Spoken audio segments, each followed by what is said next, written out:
In today's podcast, we are going to uncover how many calories you should be taking in prior to working out or being active, what types of foods are going to fuel best, and the reasons why it is important to fuel.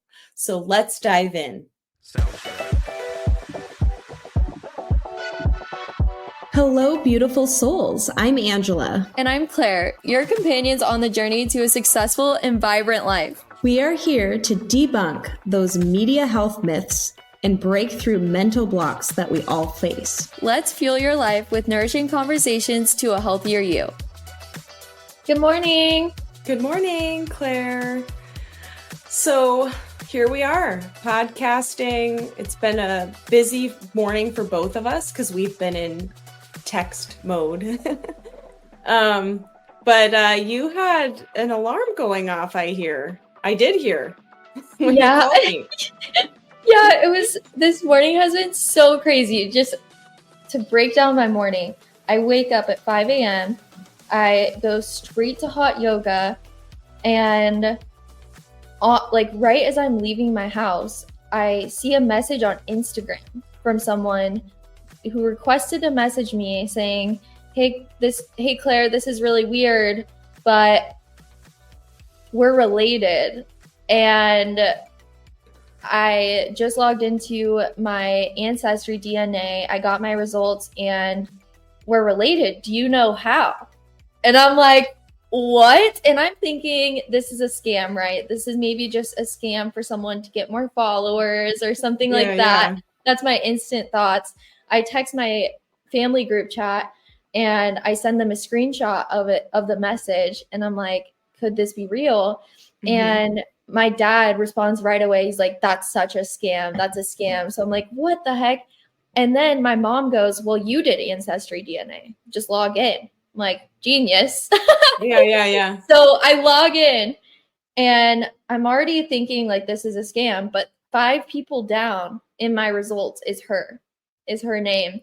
And I instantly called my parents. Yeah. What's the relation? So I don't even know how this works. I mean, honestly, like that, this could be a podcast in itself, but yeah. So it tells you basically anyone who has also done ancestry DNA, it tells you what their relation is to you or like what they think it is. And so she is my first cousin removed, which would be like my cousin's kid. Oh, and so, okay. But it's so funny because I call my parents and my dad had just woken up and I'm like, this is crazy. Like she actually is related to me. And my dad's like, how's that possible? There's no way. Like, and I'm just like, Dad, yes, it is 100% possible because there's so much that we don't know about his side of the family. And so, yeah, it's cool. I'm so excited. So it's on Dad's side. It's on my dad's side. So I messaged her back and said, let's hop on a call and try to connect these dots. So I'm actually really excited. So yeah, that happened. Did hot yoga, which was great. And then come home and right 5 minutes before we're supposed to record, my fire alarm's going off for like 20 minutes. But anyways, here we are. We made it. Wow, Claire, I can't really top that other than I did wake up at 5 a.m. just like you. Okay. And I do a blow dry for a client. I've done her hair for like years. So she's my Thursday morning staple. And she's like 20 minutes away. So I go blow out her hair, come back home, make my coffee. And then I'm like, yep, it's time to wash this hair. Dry shampoo's not working. So, but I needed those extra minutes while your fire alarm was going off just to like decompress from my rushing out the door. Boom, boom, boom. So there we go. No mystery relative in my inbox. So oh, dang, you missed out this morning. I'm sorry. Yeah. So who knows? Maybe one of these days it'll happen because I have so many different cousins and just different sides of my family. So there could be, I mean, on my mom's side alone, there's 30 cousins, first cousins. Yeah. What? So yeah, because my mom's one of 8, North Dakota Catholic family. Oh. So she's one of 8. And so we have 30 first cousins. And then of course we have children. So we have yet to have a family reunion with everybody, which unless someone's getting married, some family is able to go. And, it's just hard when you have that many plus, we're all over the US. So, but if we can, it's great to at least see parts of them at certain times, depending on events going on. Wow, that's so Yeah. cool. Yeah. Yeah, That's I just mean, my mom's so much side. So, unknown. Oh yeah. my gosh, yeah. Yeah. Um, Wow. but anyways, it's time to dive in. And Yes, tell everyone what we're talking about today. yeah, I thought it would be great to go over how to fuel for activity. And I think a lot of, we've talked carbs, we've talked proteins, we've talked different points of fueling through like the daily. But I thought let's just highlight some of this fueling for activity. And when I say activity, it's anything from low intensity all the way to high intensity workouts, because each of those do need a different volume of fuel. And when I say fuel, I'm talking food. So I thought let's dive into this and kind of cover some basic things that we should all know moving forward to help with energy and pushing through that workout so that we're fueled properly. I love I it. know, yeah, I know some people, it's hard if you work out in the morning, it's hard to eat in it ahead of time, which, that it does not have a negative to it, because a lot of times there's opportunities for fasted workout, and mornings can be that opportunity. For someone like myself, I will wake up earlier in order to make sure I get the food in the system. Some degree, it's not in its full capacity of work, since I like eat and within a half an hour I'm actually working out. But to really do it right, to really plan it, there's more to it. And so we're going to just get in there and I dive. love it. Yeah, I'm excited because I always do my workouts fasted. I Mhm. I don't know, I'm just programmed that way. And I'm excited to learn more about just how to fuel correctly because, I mean, my patients ask me all the time. I don't have a whole lot of knowledge on it. So I'm excited. I know that fasting, I just like, I don't feel very good after I eat a lot of times, probably my own gut issues going on. But so yeah, I'm excited. Yeah. So just a couple of whys behind it's important to have that fuel going on. That food is it's for optimal energy levels. And we've talked carbohydrates bring us that energy. Um, it will help, give us that burst during the workout to help us push through that. It does improve our performance. So that's where that like burst of energy, maybe you can walk, if you're walking, maybe you're able to briskly walk, right? Like you're just elevating whatever activity you're doing. Weight training, maybe you're able to challenge yourself with extra reps or a higher weight because you have that fuel in your system to get through those workouts. It also is known for fueling to help prevention for your muscle breakdown.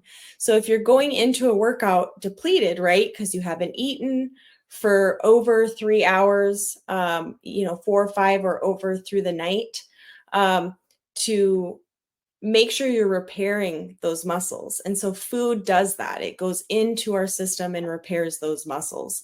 So that's another key thing as you're thinking about what I'm taking in and supplying the muscle repair. It's injury prevention, right? Because if we have strong muscles that goes in, we're actually able to prevent some of our injuries, and even small tears in the muscles, different things like that. So it all works together.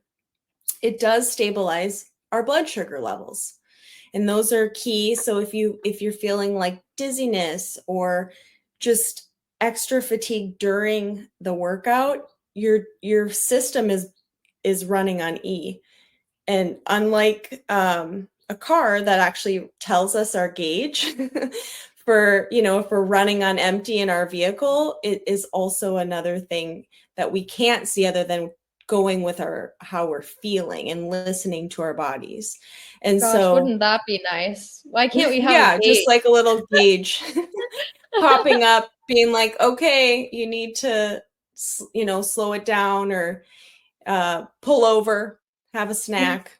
Yeah, But yeah. yeah, those are just, yeah. I mean, Claire, I mean, we've talked the importance of just sugars and the blood, having those spikes when we had our sugar chat in our previous episode of last season. Just the importance of what too much sugar does, but then even the opposite of not enough. Absolutely. And finding a way to find that balance and the moderation in it. And when you eat, like going on that quick walk after and different things like that to utilize the food in a way that's efficient for your body. Yeah, absolutely. And the last one I'm going to talk about is just that mental focus. So imagine when we're just working and sitting at a computer or in our work environment and we haven't eaten and you're like, I need to finish this email. I need to wrap this up. But just a few more things I want to do and then I can go eat. And you feel that mental fatigue going on and you're tired. And then all of a sudden you go have your lunch and you're like brought back to life. And that's low energy expenditure. But now you're placing that same depletion in a workout space or activity of choice, and you're depleted and you're mentally just not able to have that concentration as you're doing those movements and improving your workout or activity. So all of those things are helpful to understand the value of fueling properly.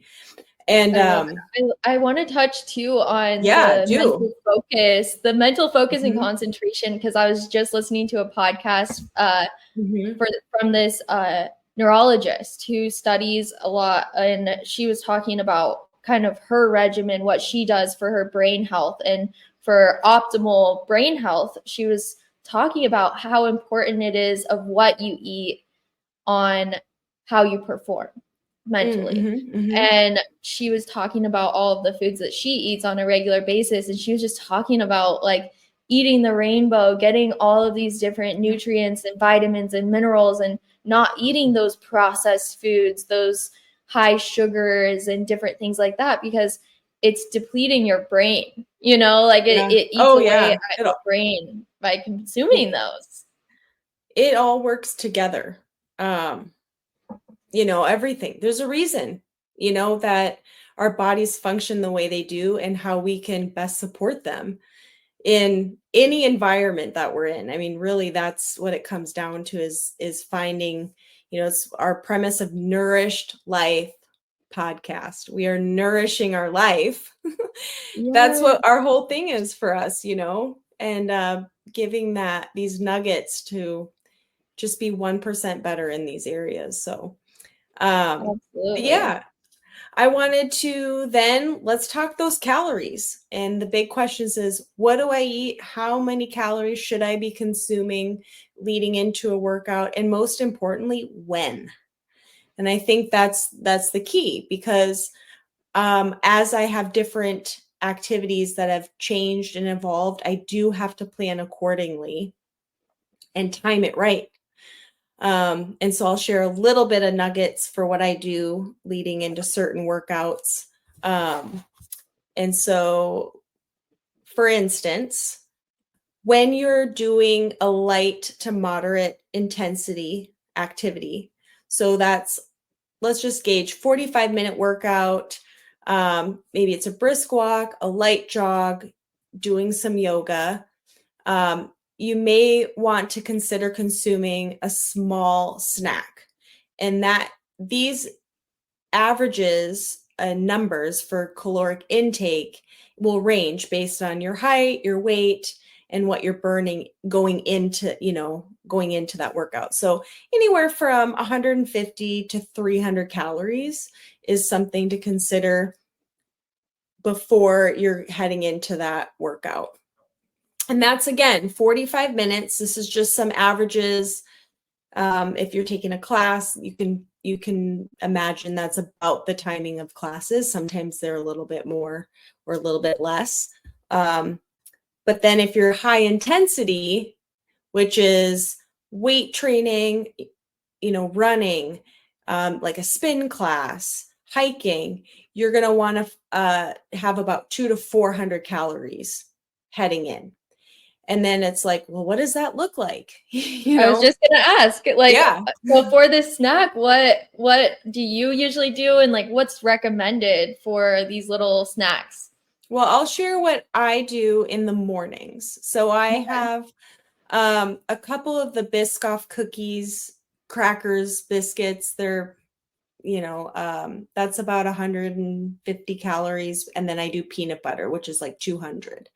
So and I don't measure peanut butter very well because it is my favorite, but I am about 30 minutes prior to a workout will eat that, which it's tough when you get up at 5 and you want to be working out by 5:30 or 5:45.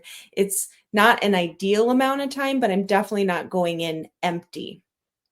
And that's the juggle for me as a morning workout person, trying to find that right moment of waking up, because as much as I love being active, I'm not going to wake up at 4:30 just to eat and have it in my system, but I have a half hour's worth of it coming into the bloodstream and like soaking up and not feeling depleted through a workout.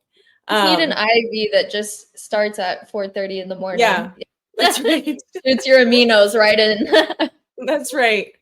But for instance, last night I timed it. It was easier because I have a run club in the evenings. We start at 6. And so I ate a peanut butter and jelly sandwich 90 minutes before. So I had the carbohydrates, I had a little bit of fat, and I had the sugar from the natural jelly that I have. It's a lower one. And we chatted in our other podcast, just finding those different substitutes that can bring the processed sugars down. So, and I have energy and I'm fueled and I'm not feeling drained other than my exhausted legs from standing all day. But fuel wise, I felt energized. But here's a couple examples. A banana with a tablespoon of peanut butter is going to give you about 25 to 30 carbohydrates. And you're looking at 150 to 200 calories. You could also, and these are all going to be in that 150 to 200 calorie range. So you could have a slice of whole grain toast with some honey and a small piece of fruit, maybe a handful of strawberries or blueberries, 150 to 200 calories there as well.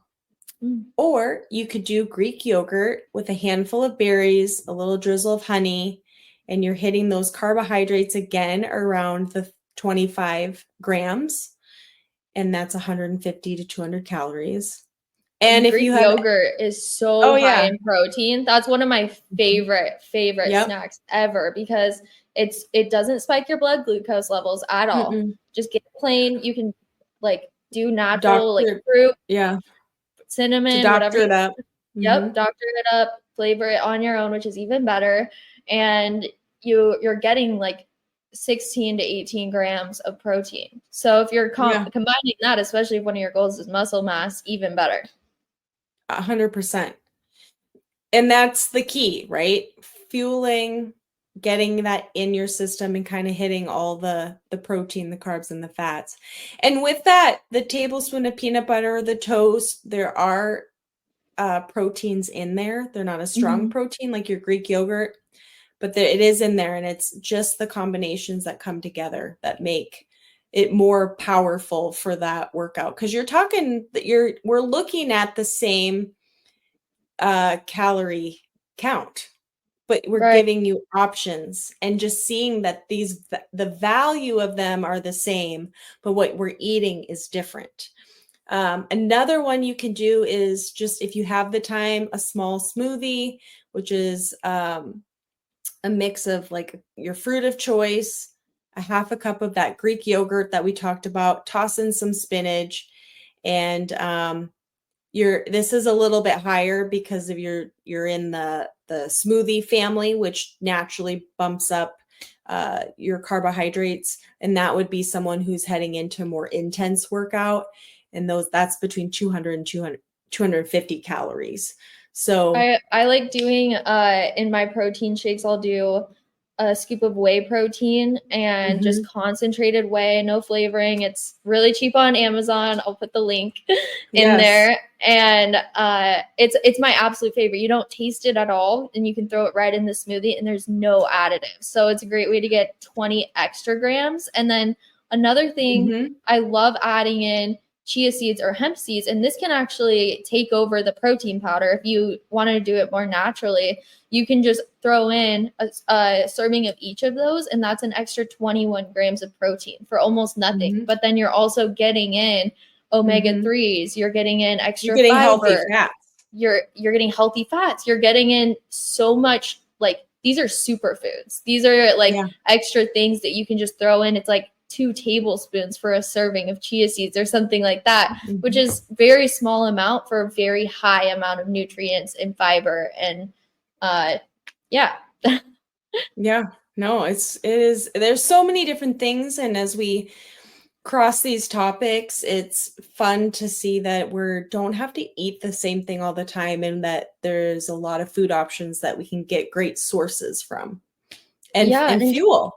And feel into just what works best for you, because everyone is so different. So try out some of these. Ange gave some really great examples. So try out before your workout, try out doing the banana with peanut butter one day, see how your energy levels are, and then compare it the next day to doing maybe the Greek yogurt, and just see what works best for you.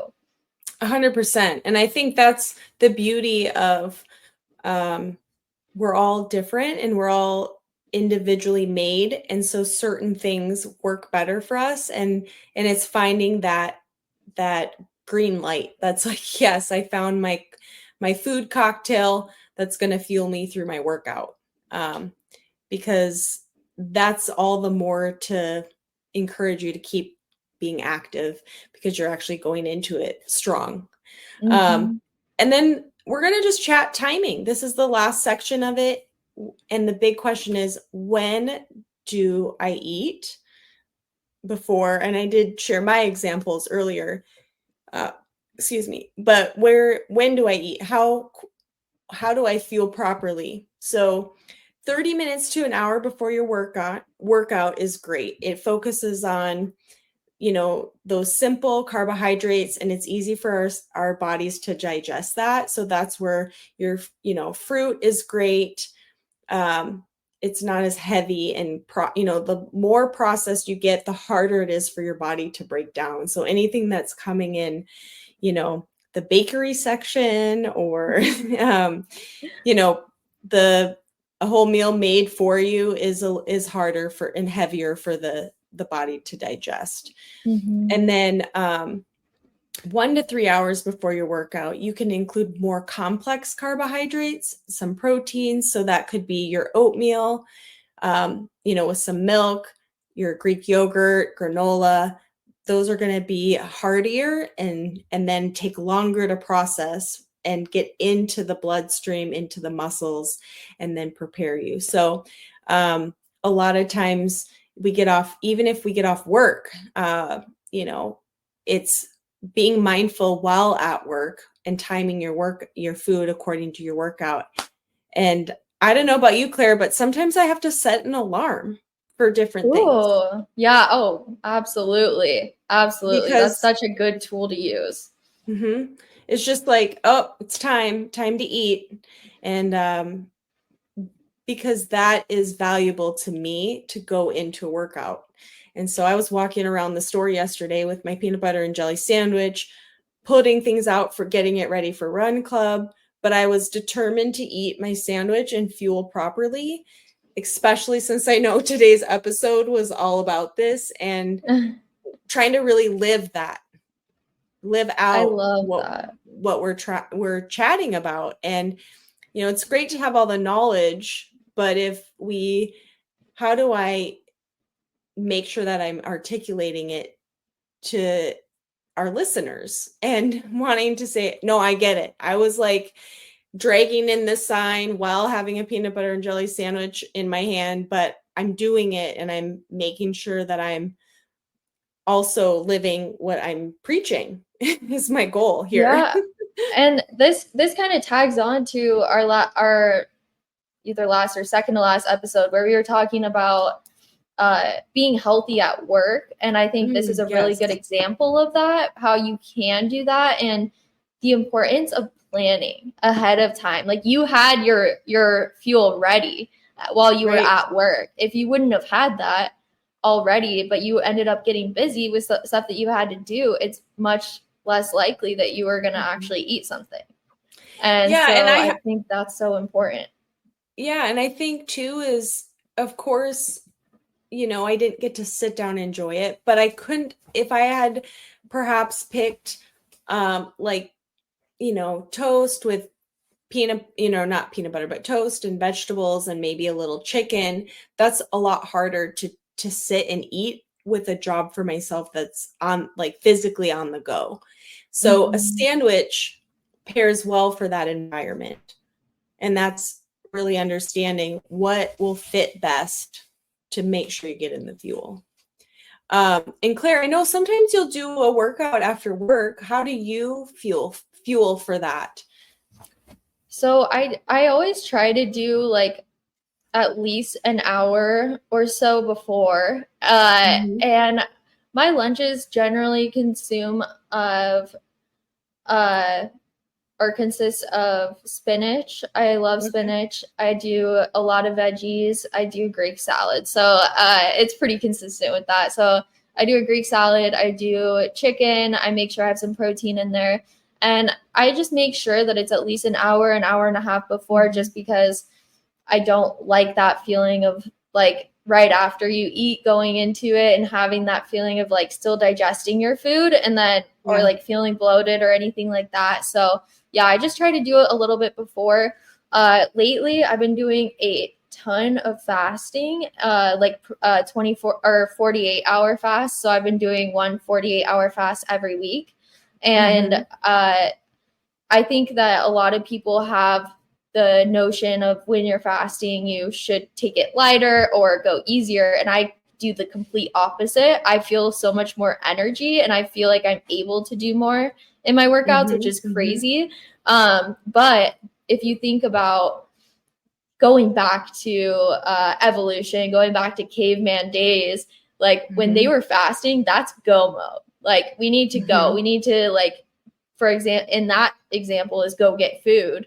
But it just like when you think of it from that standpoint, it's like our bodies are capable of so much. And so it's great to have this extra fuel on certain days. And then I like taking advantage of those days where I am fasting and kind of just going at it, like going hard at it and utilizing that. So I think it's really good to have the balance of both and see what your body thrives on the most. And I will say it does depend on your goals. If one of your main goals is lean muscle mass, then yeah, that's probably not a good idea to do fasting if that's your main goal. And then if your main goal is, oh, I want to lose 30 pounds, then try it out, see what you think. And especially if you have any gut problems or anything where you feel like it does hold you back from working out or it lessens your workouts, maybe try the fasted route. But I think these are such great ideas to implement, just different foods and snacks to really optimize it. And it's motivating me too, because I'm like, I need to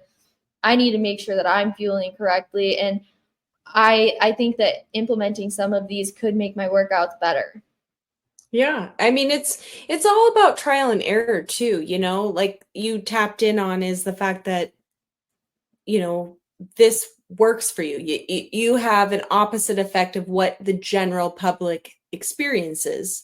And so you're rolling with that and you're going with it. But if someone like myself who tends to feel extreme nausea after not eating for a period of time, I can't imagine going into a workout and trying to exert some energy. It'd probably be just like yoga child's pose. That's it for the whole 40 minutes. Because I start to feel very sick and like, man, this is not going to go well. Or I've had dizzy spells where I've eaten, but it wasn't enough, or there was too much time between. And I'm like, whoa. And I've had to really pull back on my energy exertion. And so I love it's been a trial and error. Point that out. Yeah, I honestly, it just reminds me why I love that we're doing this together, because we both have different perspectives and different experience, like complete polar opposites in some ways, which is cool because it allows us to touch on both points and from two different perspectives. Absolutely. And everybody is different. And I have a couple people in Run Club who will participate in a fast. And I admire that because of their ability to press through and still have some level of activity during this. And one of them does like a 5-day fast. And I'm just like, you are amazing. I want to meet him. That's a goal But of he mine. Started with 2. He started with 2 days, That's where I am. Years ago. I'm easing in. And he's been doing it for 20 years. So you're like, okay, he's found his system. And when he does it, and there's some method to his fasting madness that he does, but I love it. I love hearing other people's story, their perspective, especially like you and I, Claire, we can definitely bounce off a lot of different approaches that still create a positive. There's not, again, one greater than the other. We're just both here to nourish our life, and so exactly. There it is. I'll drop in our podcast write-up. You can look and see some of these examples. I'll make sure those are in there for you guys because it's a lot of numbers and a lot of things to remember. But happy fueling. Yeah, happy fueling. I'll drop that whey protein in there as well. And feel free to check out the show notes. And my clarification is trial and error. Try stuff out. It's everyone's different. There's no rule book in life, as we all know. There's no play by play. So just test out what works for you. And what's your action of the day? I'm going to keep setting the alarm to fuel properly and make sure that because as I've committed to that in the last couple weeks, it has made a big difference on how I feel, especially with our heat out here and running outside. So I'm going to keep doing it. I'm committed to that alarm. I have alarms for my vitamins too. So I've like gotten to the point in life where my phone is going to continue to have alarms to help keep me on track, because it's crazy how quickly 30 minutes goes by when you thought you could just do it in 5. And we've chatted that in our mindfulness in our workspace. So And we're at a day and age where you don't need an actual timer. Your timer is at your fingertips all the time. So just set the timer, set the reminder, set the alarm. Like it's at your fingertips. You're probably texting on your phone during the day anyways, So utilize it. Utilize the tools that you have. Yeah, absolutely, Claire. This was a great one. Thanks for giving us your input. And until next week. Yes, thank you so much for taking this on, and I think this was a great topic, and we'll see you all next week.